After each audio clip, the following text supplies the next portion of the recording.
হিন্দু ভাইয়েরা, আপনাদেরকে বলা হয় ভারতের দালাল, রয়ের এজেন্ট। এই ট্যাগটা কে দিয়েছে? এই ট্যাগটা মুসলমানরা দেয় নাই, এই ট্যাগটা অন্য দলের লোক দেয় নাই, এই ট্যাগ দিয়েছে আওয়ামী লীগ। সো আপনার হিন্দু ভাইরা, আপনারা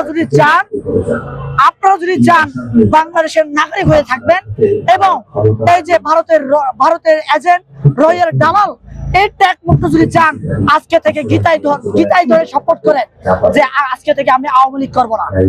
আওয়ামী লীগ যে নিষিদ্ধ চান কি চান না, আমার বাংলাদেশের জনগণ সিদ্ধান্ত নেবে। সিদ্ধান্তটা কি? আমি আওয়ামী লীগের বেশ কয়েকটা ঘটনা আমি আপনাদেরকে বলি।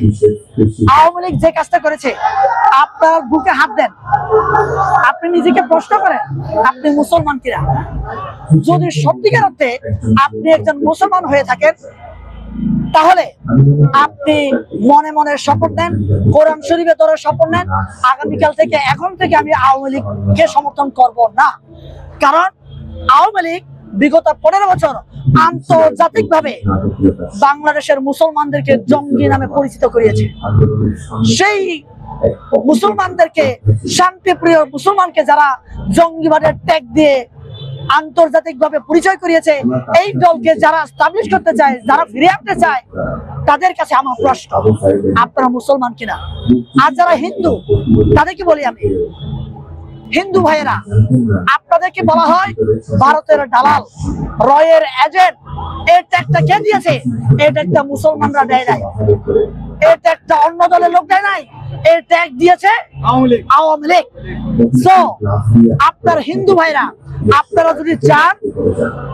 যদি চান বাংলাদেশের নাগরিক হয়ে থাকবেন এবং এই যে ভারতের এজেন্ট, রয়ের দালাল, এই ট্যাগ মুক্ত যদি চান, আজকে থেকে গীতায় ধরে শপথ করেন যে আজকে থেকে আমি আওয়ামী লীগ করবো না। আর খ্রিস্টান বা অন্য ধর্মের যারা আছেন, বিশেষ করে আমার পাহাড়ে যারা আছে, মনে করে 1997 সালে 2রা ডিসেম্বর আওয়ামী লীগ চুক্তি করেছে, শান্তি স্থাপন করেছে। কিন্তু আপনারা জানেন না, শান্তি স্থাপনের নামে অশান্তি জিয়ে রেখেছে এই আওয়ামী লীগ।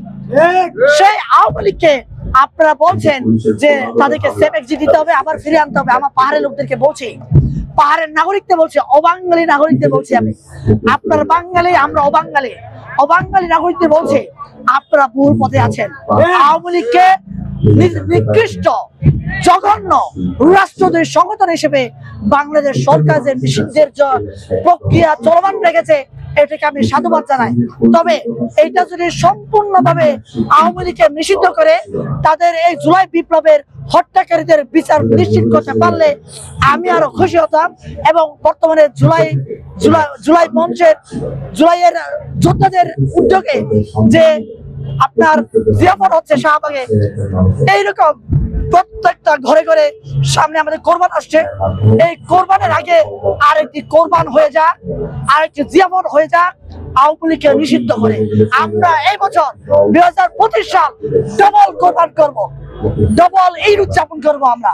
তাই সরকারকে অনুরোধ করবো, আপনারা আমাদেরকে এই ঈদ উদযাপন করার জন্য একটু সুযোগ করে দেন, আপনাদের কাছে উদ্যোগ পাওয়া হবে না।